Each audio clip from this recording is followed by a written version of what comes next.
Assalamualaikum warahmatullahi wabarakatuh. Selamat malam kepada Bu Mela dan juga Kakak Asdos. Sebelumnya, perkenalkan kami dari kelompok 5 Praktikum 2 kelas A. Di sini kami akan mengemukakan hasil kerja kelompok kami yang berjudul Analisis Laporan Keuangan PT Barito Pasifik Tbk pada tahun 2023. Namun sebelum itu, izinkan saya memperkenalkan diri terlebih dahulu. Sebelumnya perkenalkan, nama saya Muhammad Bagas Ardabili dengan NIM J0414231132 dan rekan saya. Saya Adila Musita dengan NIM J0414231020. Perkenalkan, nama saya Muhammad Hafiz Haryasena dengan NIM J0414231230. Sebelum menjelaskan ke intinya, izinkan kami untuk memperkenalkan terlebih dahulu objek dari perusahaan yang kami analisis, yang akan disampaikan oleh Hadila. Oke, untuk pertama itu identitas perusahaan. PT Barito Pasifik Tbk didirikan pada 4 April 1979 sebagai perusahaan yang bergerak di sektor kehutanan dan perkayuan. Sejak awal, Barito Pasifik menjadi pelopor dalam pengelolaan hutan tanaman industri atau HTI dengan prinsip keberlanjutan yang menjadikannya salah satu perusahaan kehutanan ramah lingkungan terkemuka di Asia.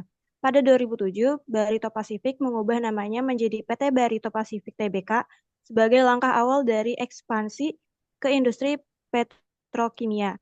Pak Barito Pasifik juga memperluas bisnisnya ke energi.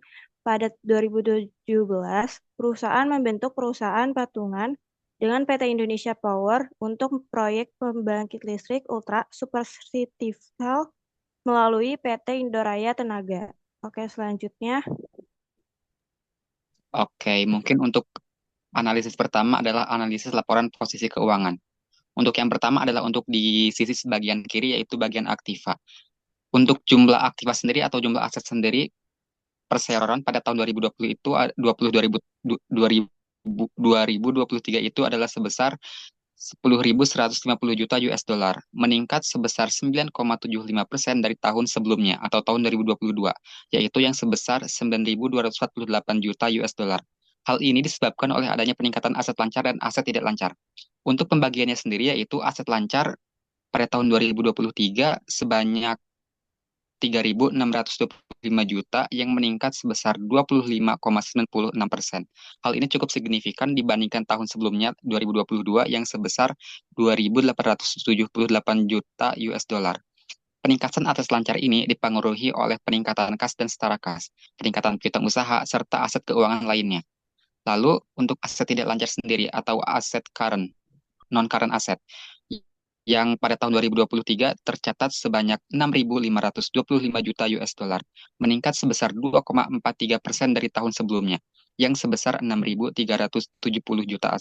Hal ini disebabkan oleh peningkatan aset tidak lancar yang dipengaruhi oleh banyak investasi pada asosiasi dan ventura bersama. Adapun untuk sisi sebelah kanan atau pasifa, yang pertama adalah jumlah liabilitas. Jumlah liabilitas perseroan pada tahun 2023 meningkat sebanyak 9,27%, yaitu 5.526 juta, yang pada tahun 2022 adalah sebanyak 6.038 juta. Kenaikan ini disebabkan oleh peningkatan jumlah liabilitas jangka pendek dan peningkatan juga jumlah liabilitas jangka panjang. Adapun untuk liabilitas jangka pendek perseroan pada tahun 2023 tercatat sebanyak 1.138 juta US dollar, yang meningkat sebanyak 46,08% pada tahun 2022, yang sebanyak 779.000 US dollar. Yang faktor utamanya adalah disebabkan oleh meningkatnya utang usaha pada pihak ketiga, serta meningkatnya utang bank jangka pendek dan utang obligasi dan wesel bayar. Adapun untuk liabilitas jangka panjang, perseroan pada tahun 2023 tercatat sebanyak 4.900 juta, yang meningkat sebesar 3,20% dari tahun 2022 yang sebesar 4.748 juta US dollar. Hal ini disebabkan oleh utang bank jangka panjang, utang obligasi, dan wesel bayar, serta liabilitas imbalan kerja. Namun, pada saat yang bersamaan, terjadi juga penurunan di komponen liabilitas jangka panjang, yang mencakup penurunan liabilitas keuangan derivatif. Dan untuk total ekuitas sendiri, perseroan pada tahun 2023 mencatat sebanyak 4.112 juta US dollar. Angka ini meningkat sebesar 11,48% dari tahun sebelumnya, yang tercatat sebanyak 3.722 juta US dollar. Faktor utamanya ini adalah disebabkan oleh peningkatan dari jumlah ekuitas yang diatribusikan kepada pemilik entitas dan peningkatan kepentingan non pengendali. Untuk analisis berikutnya akan disampaikan oleh Hafiz. Oke, untuk yang selanjutnya yaitu mengenai analisis laporan laba rugi. Yang pertama yaitu pendapatan bersih. Perseroan menutup tahun 2023 dengan pembukukan pendapatan bersih sebesar 2.760 juta US dollar, menurun sebesar 6,82% dari 2.962 juta US dollar pada 2022. Hal ini disebabkan oleh pendapatan bersih dari bisnis petrokimia turun 12,4% year on year menjadi 2.082 juta US dollar dan pendapatan dari segmen energi meningkat sebesar 16,8% year on year menjadi 666 juta US dollar juga dibandingkan periode yang sama tahun 2022. Untuk pada beban pokok pendapatan dan beban langsung, catat sebesar 2.202 juta US dolar pada tahun 2023. Ini menurun sebesar 12,48% dari 2.516 juta US dollar pada 2022. Penurunan ini disebabkan oleh penurunan komponen bahan baku rata-rata utama nafta seiring dengan harga minyak mentah Brent yang lebih rendah. Pada laba kotor, perseroan meningkat sebesar 25,11% dari 446 juta US dollar pada 2022 menjadi 558 juta US dollar pada 2023. Peningkatan ini disebabkan oleh kenaikan pendapatan dan hasil segmen dari pendapatan eksternal, mencakup energi, sumber daya, dan properti. Selain itu, peningkatan ini juga dipengaruhi oleh menurunnya beban pokok pendapatan dan beban langsung di segmen petrokimia dan segmen energi dan sumber daya.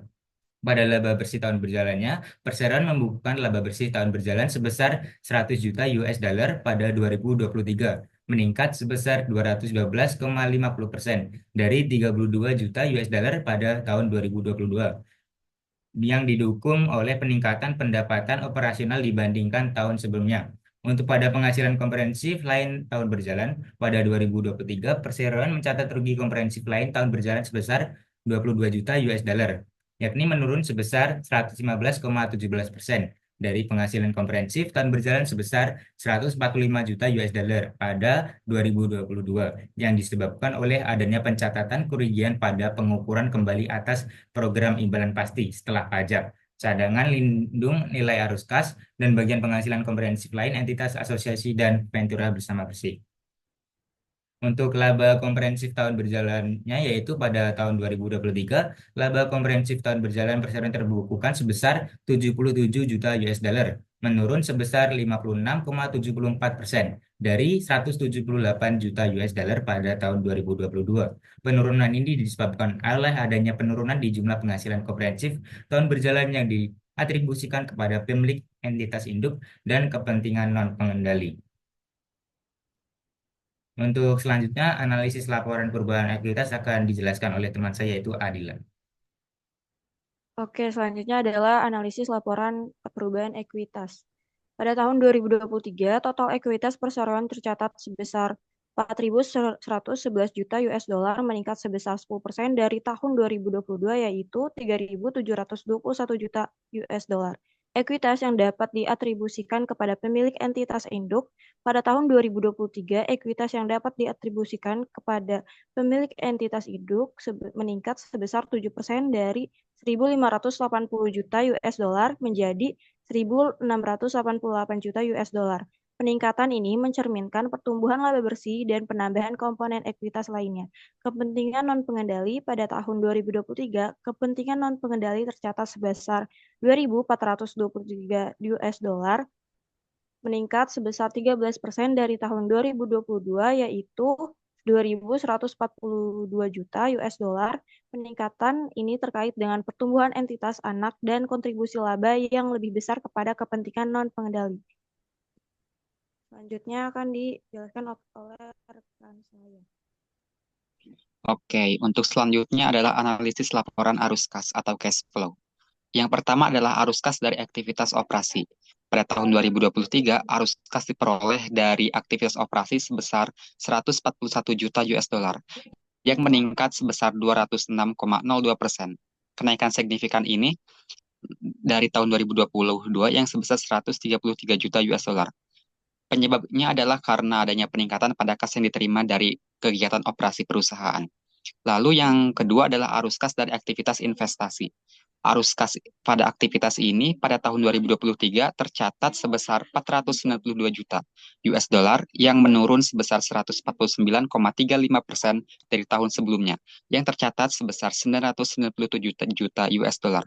Penurunan ini disebabkan oleh tidak adanya penarikan pada deposito berjangka, penurunan penerimaan bunga, penurunan penempatan pada aset keuangan lainnya, dan naiknya penerimaan atas aset keuangan lainnya yang telah jatuh tempo. Lalu yang ketiga adalah arus kas dari aktivitas pendanaan. Pada tahun 2023, arus kas yang diperoleh dari aktivitas pendanaan tercatat oleh perusahaan sebesar 514 juta US dollar yang menurun sebesar 42,38% dari tahun sebelumnya yaitu 2022 yang tercatat sebesar 892 juta US dollar. Penurunan ini disebabkan oleh adanya penerimaan atas penambahan investasi pada saham entitas anak oleh kepentingan pengendali, penerimaan dari penawaran umum terbatas oleh entitas anak, penurunan penerimaan utang bank jangka panjang, dan serta pengurangan pembayaran utang bank jangka pendek dan jangka panjang. Oke, untuk analisis selanjutnya akan disampaikan oleh Hafiz. Oke, untuk selanjutnya yaitu mengenai analisis catatan atas laporan keuangan yang pertama yaitu PT Barito Persistik Tbk adalah perusahaan yang bergerak di berbagai sektor, termasuk petrokimia, energi, dan properti. Perusahaan ini memiliki beberapa entitas anak yang beroperasi di berbagai bidang usaha. Laporan keuangan konsolidasian mencakup laporan keuangan perusahaan induk dan seluruh entitas anaknya yang disusun sesuai dengan standar akuntansi keuangan di Indonesia. Yang kedua yaitu mengenai penerapan SAK baru dan interpretasi SAK. Pada tahun 2023, PT Barito Pasifik Tbk menerapkan beberapa standar akuntansi keuangan baru dan interpretasi SKK yang mulai berlaku efektif. Beberapa standar yang diterapkan termasuk PSAK 72 tentang pendapatan dari kontrak dengan pelanggan dan PSAK 73 tentang sewa. Penerapan standar ini tidak dimiliki dampak signifikan terhadap laporan keuangan konsolidasian perusahaan. Dan yang ketiga yaitu mengenai informasi kebijakan akuntansi material. Kebijakan akuntansi yang diterapkan oleh PT Barito Pasifik Tbk mencakup berbagai aspek penting seperti pengakuan pendapatan, diakui ketika manfaat ekonomi masa depan kemungkinan besar akan mengalir ke perusahaan dan jumlahnya dapat diukur dengan andal. Dan yang selanjutnya yaitu pertimbangan kritis akuntansi dan sumber utama ketidakpastian estimasi. Dalam penyusunan laporan keuangan, manajemen membuat berbagai pertimbangan, estimasi, dan asumsi yang mempengaruhi jumlah yang dilaporkan. Beberapa area yang memerlukan pertimbangan kritis seperti estimasi umur manfaat aset tetap, manajemen mengestimasi umur manfaat aset tetap berdasarkan pengalaman historis dan harapan masa depan. Dan yang kelima yaitu akun-akun akuntansi. Kas dan setara kas terdiri dari kas, saldo bank, dan deposito berjaga dengan jatuh tempo 3 bulan atau kurang sejak tanggal penempatan yang tidak dibatasi penggunaannya. Pada piutang usaha diakui sebesar jumlah yang diharapkan dapat diterima setelah dikurangi dengan cadangan kerugian penurunan nilai. Dan pada persediaan dinilai berdasarkan biaya perolehan atau nilai realisasi bersih mana yang lebih rendah. Biaya perolehan ditentukan dengan metode rata-rata ketimbang dan akun-akun lainnya. Dan untuk kesimpulan pada laporan keuangan PT Barito Pasifik Tbk mencatat pertumbuhan signifikan pada laporan keuangan 2023 dengan peningkatan total aset 10%, terutama dari aset lancar seperti kas, piutang, dan aset keuangan. Pada liabilitas jangka pendek naik sebesar 46% akibat peningkatan utang usaha dan utang bank. Sementara pada liabilitas jangka panjang naik sebesar 3%. Ekuitas pada perusahaan Barito Pasifik Tbk ini tumbuh sebesar 10%, yang berarti memperkuat posisi keuangan meski menghadapi tantangan eksternal seperti fluktuasi harga komoditas dan perubahan kebijakan. PT Barito Pasifik berhasil menjaga kinerja keuangan di tengah kondisi ekonomi yang dinamis. Oke, mungkin hanya itu analisis yang kelompok kami sampaikan. Kurang lebihnya mohon maaf. Terima kasih. Wassalamualaikum warahmatullahi wabarakatuh.